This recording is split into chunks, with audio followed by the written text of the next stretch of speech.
Hello, welcome back to my YouTube. So today what I'm going to do is another edition of my top 10 lists. I'm very excited about this one. It's top 10 Boston athletes of all time. Now, I grew up in a suburb of Boston, about half hour, 45 minutes north, and I've loved sports ever since I was a little kid, and I've always followed sports, always been a fan of all the Boston sports teams, just lifelong fan of sports in general and especially Boston sports. And like, what a time to be a Boston sports fan in my lifetime. I've seen the dynasty of the Patriots. I've seen the Red Sox break the curse. You know what I mean? I saw the big three of the Celtics. Paul Pierce, Kevin Garnett, Ray Allen. They win the championship. The Reds. Who am I forgetting here? The Bruins. They won one in 2011. I don't know if this is the best time to be allowed to be a Bruins fan, but just in general as a Boston sports fan. So anyways, my top 10 list is going to be basically it's my personal top 10 list, and most of the guys that are on this list I've seen play live, or I've been alive during their time of play. Some of the guys, they were before my time, but you can't exclude them from the list. They have to be on there. It's just some of these guys are just like, it's like Mount Rushmore type people. Like, their faces are on the mountain. Even if I didn't see them play, like, they're there, and I know, and I have to respect that. So here we go. As always, I start from 10 to 1.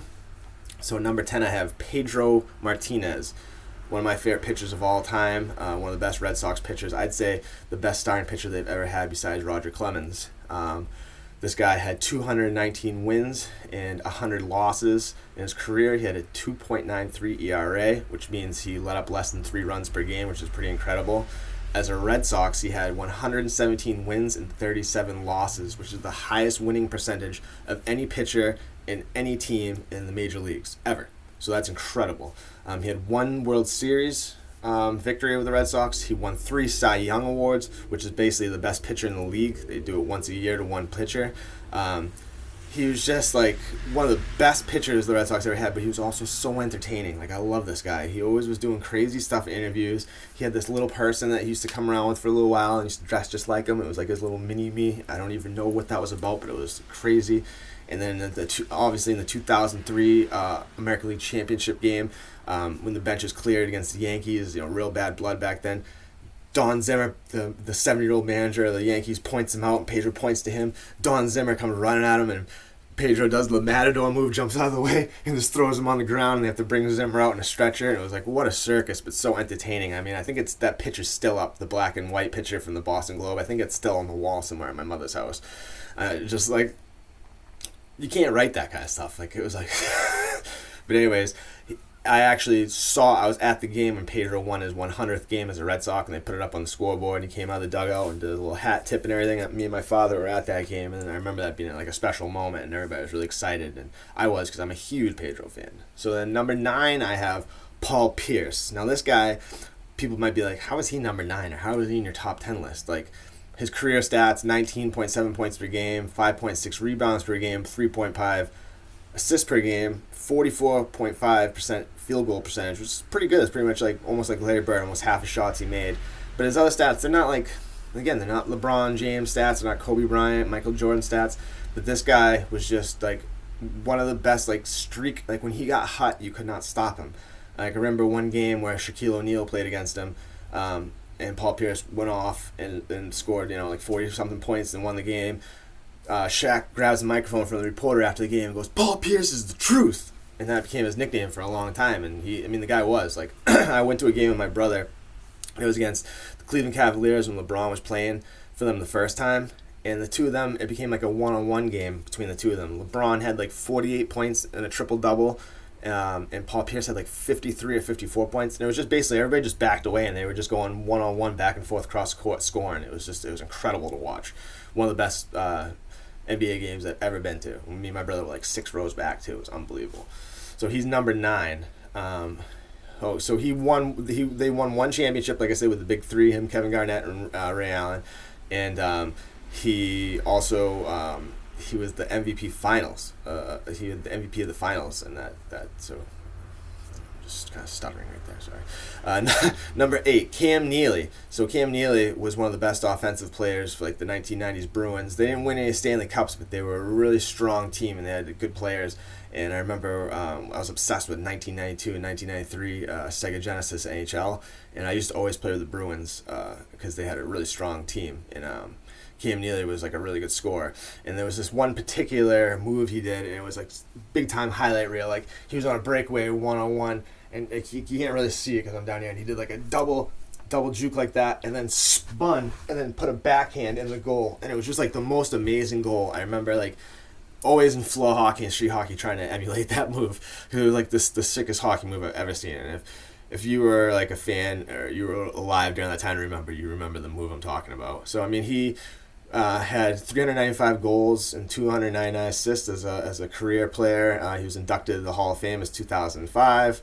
Like I said, he was the best offensive player on the strong team in the 90s. He still has a lot to do. I think he's like the president of the Bruins, of their operation CEO or something like that. But he's very involved still with the Bruins, and he's like a local legend. He's very well liked in Boston. So number 7, I have Gronkowski. People might not agree that he should be so far up the list, but man, I love Gronk. He's one of like the most funnest, like just big-hearted humans in the world. I swear, like I don't think he's probably changed since he's all this fame, fortune. He seems like he's the same guy he's always been. He just seems like just a really good, awesome person, and like the guy, like what a natural athlete. It's like if God could like take clay and sculpt what an athlete is supposed to look like, it would look like Rob Gronkowski. I mean, this guy is just like he's like a freak of nature. In his football career, he had 621 receptions, 9,286 yards, 92 touchdowns, 15-yard average per catch, 3 championships with the Patriots, 1 comeback player of the year, and like I said, just a fan favorite. You're not going to... Listen, the Patriots were like my least favorite Boston sports team before, Tom Brady, and they started winning and became the dynasty, So when Tom Brady and Gronkowski left and went to the Bucs, I stopped being a Patriots fan and I started rooting for them because I'm more fans of them than I am of the actual Patriots, and I don't really like Bill Belichick. Listen, I don't mean to get off track here, but I'm just saying, Rob Gronkowski, like you're not gonna go around Boston and find people that are gonna say stuff bad about Rob Gronkowski. That's all I'm getting at, is like people love him. Okay, so moving on. Number 6, Bill Russell. Now, Bill Russell was before my time. Never saw the man play. Obviously, I've seen footage of him playing, but I never saw him playing live. But 13 seasons with the Celtics, he won 11 NBA championships. Out of 13 seasons, he won 11 championships. Only 2 years they didn't win the championship when he played. That is incredible. That's why the Celtics are the Celtics. That's why they have the most championships. That's why. Think of the ground the other teams, like the Lakers, basically the Lakers have to cover to they won 11 out of 13 years. Like, even though they went through like tough times in the 90s and early 2000s, they had drought, it's still so much ground to cover. It's gonna you know what I mean? That's incredible. Like to be on a streak like that is like unimaginable in this day and age. He won 5 MVPs of the league during his 13 seasons. He had 12 All-Star appearances. Only 1 year that he played, he didn't make the All-Star team. Guy was a freak of nature. Center, tall, just dominated over everybody. 15.1 points per game, 22.5 rebounds per game, 4.3 average assists. The guy just dominated the boards. You couldn't get above him, So number 5, I have Ted Williams. So Ted Williams was probably the best natural hitter in the history of the baseball. There's an old tale that he noticed there was a stitch missing in a baseball when the pitcher was pitching it to him. He told the umpire took the ball from the catcher, and there was a stitch missing from it. And they were like, wow, that's incredible. How did you see that? So this guy played 19 seasons with the Red Sox, 2 MVP awards, didn't win any World Series, couldn't break the curse of the Bambino, but he had a 344 career batting average, 521 home runs, 1,839 RBIs. The guy was one of the best natural hitters in the game of baseball, one of the best players ever. He had to leave the league in the prime of his career to go serve his country in World War II. which, I mean, he didn't really see combat or anything, but like it set him back because it was in the prime of his career. You don't see modern day athletes leaving to go serve their country now. No way. Like, can you imagine that? How like whiny and pampered these guys are, telling them to go. It ain't gonna happen. All right, so number 4, David Ortiz, Big Papi, one of my favorite all-time athletes and just people in general. Love this guy. He was just was so good for the city of Boston. Brought so much positive energy. Guy broke the curse. 3 rings he got us. 86 years we could not win the championship, and this guy, 3 rings he got us. Like, I love Papi. 286 career batting average, 541 RBIs, 1,768 RBIs. Like I said, 3 World Series, 1 World Series MVP in 2013, 1 American League Championship Series in 2004, and by far the best clutch hitter in the history of baseball.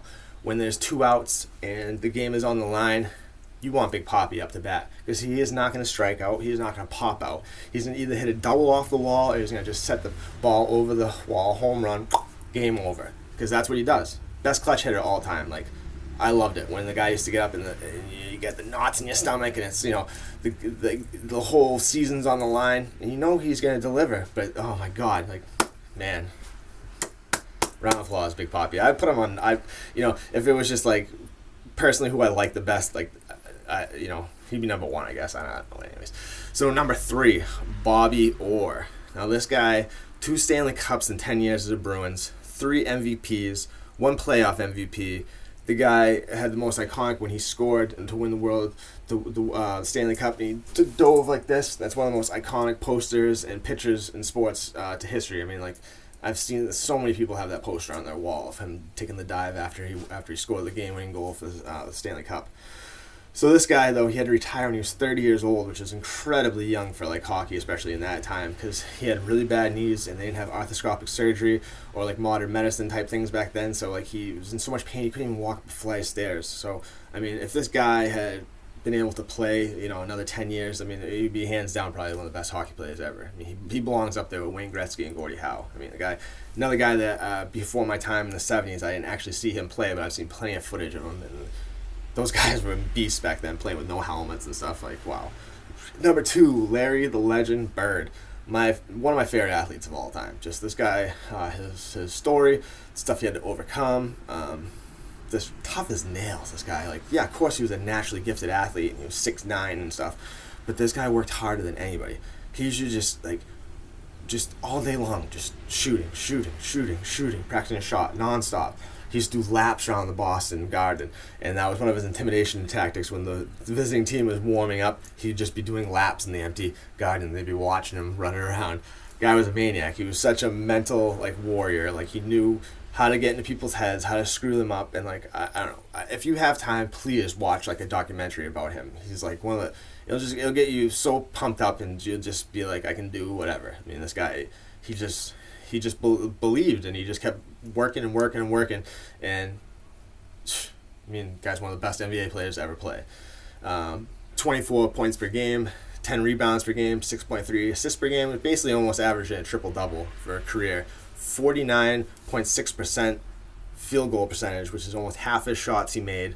He won the Rookie of the Year his rookie year. He had 3 MVPs over his career, 12 All-Star appearances. I mean, he's Larry Bird. 33. You know what I mean?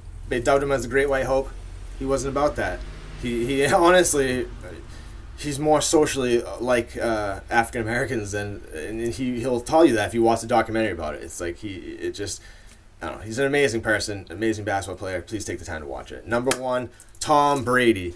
18 seasons with the Patriots, 17 division titles, 11 in a row, 13 AFC championships, 8 in a row, 9 Super Bowl appearances, 6 rings for the Patriots, 7 rings total, played in the Super Bowl in 3 different decades.